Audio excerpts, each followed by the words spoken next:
So, a couple of years ago, I went through a phase,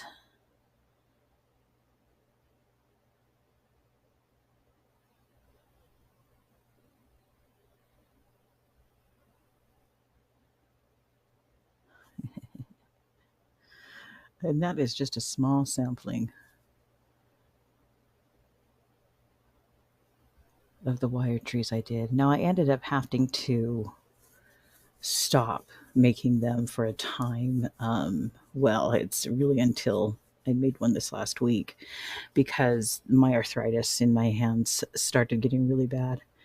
But I wanted to make one when I found this beautiful copper a wire that was really nice and bendy, and I thought, okay, this shouldn't hurt my hands too badly, right? So I went poking through my rocks. I do have a rock polisher. Yes, I'm one of those people. I have a rock polisher, and I found a rock that just went beautifully with this copper wire.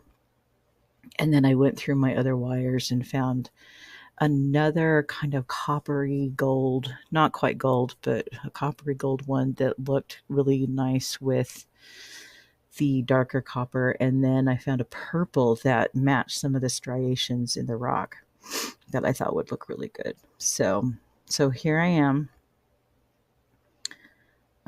doing something. What the heck am I doing right there? Oh, I think I'm just trying to. Oh, I'm trying. So when I make my stones, I take a thicker wire, a thicker, sturdier wire, and I make a circle with it to fit around the bottom of the rock so that I have something to attach the wires to. So then I start going through and I start cutting my wires. And I normally cut about 10 strands, but I think because I had three different colors of wire and the rock was considerably bigger than some of the others I had used before, I decided to go more than that, but I can't remember how many I did. Maybe up to 20. It's entirely possible. But I cut them about 2 feet long, 24 inches, and they were going absolutely everywhere. It was quite a mess. But yeah, it's fascinating. I realized later on the color of the wooden table probably wasn't the best match for the copper wire. Blends right in. So, wire twisting has always fascinated me. I'm not skilled at it particularly, but twisting things into the trees was something that I could definitely do. So, I'll just let you watch for a little bit and pop in a little while.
Okay, here's where I start to combine some of the colors. And I usually take two strands of wire at the same time and find the middle, and then take that middle, wrap it around my little circular wire, and start twisting a little bit. And I'll do that, repeat that for all of the wire. Um, it is a mess. I'm not going to lie. This part is definitely chaotic. But the really cool part is when we place the rock in there and we start to wrap the wire up and around it. And so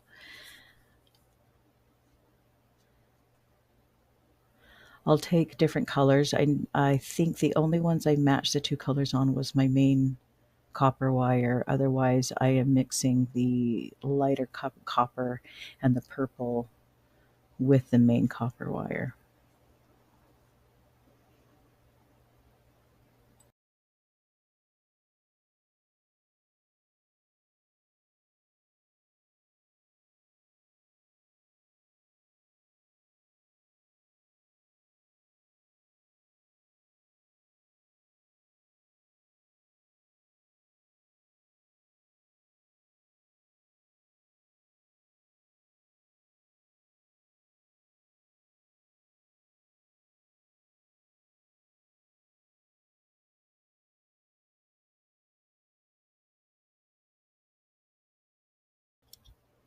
Now is when we try to get the rock to go inside. And it's about this time that I also realized I made the circle a little bit too big because the rock keeps slipping out underneath. But that's something that can be fixed as um, we play with it at the end.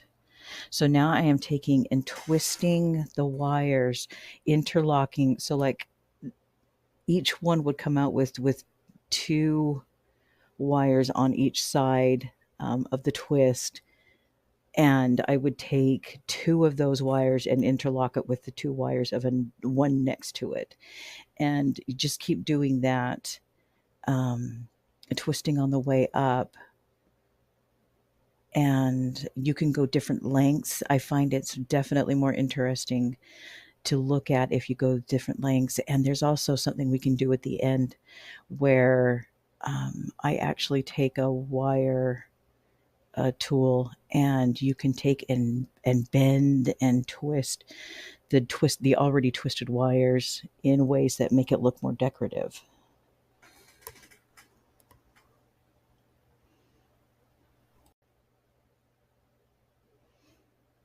All right, everybody, there is something weird going on with my video. I can't even get it to play at this point. So I'm basically just going to be describing things that probably aren't happening until I get done, and then we'll just let it play out. So basically, once I get to the top of the rock, I twist all of the um, the wires together. That creates the trunk of the tree, and it's really cool when you do this. It's rough on the hands. I am not kidding you when I tell you that my arthritis does not love this part. It started to act up even while I was doing just this one tree, even with the ease of the twisting of these particular wires. But was able to I was able to I was able to push through. Look at me go. In any case, so you twist the wires, and they actually do just this natural twisty kind of, oh, I don't even know how to describe it. They just naturally grow in a funky way. And it just you just kind of go with the twisting of the wire itself, pulling out, four. I usually do four wires at a time. No, I don't. I do about six wires at a time because I like to make little branches off to the side. Now, adding beads to it, I usually like to work in odd numbers. Sometimes I can only do two because of the length of the wire itself. But I'm hoping that you'll be able to see what I do because I can't. My video is completely paused, and so I don't even know where I am in this video. I am so sorry. One day, if I decide to keep going with this channel, I might graduate to a better software. Uh, but for now, I just have to use whatever's free online, and I've already paid for extra storage space on this, so I'm sticking with it. In any case, I hope you enjoy watching the rest of the video. It really was fun making this, and I had someone in mind as I was making this, and so I'm hoping that he will really like it. I hope you have a great week and make it a beautiful day, and we'll see you next week. Bye, everyone.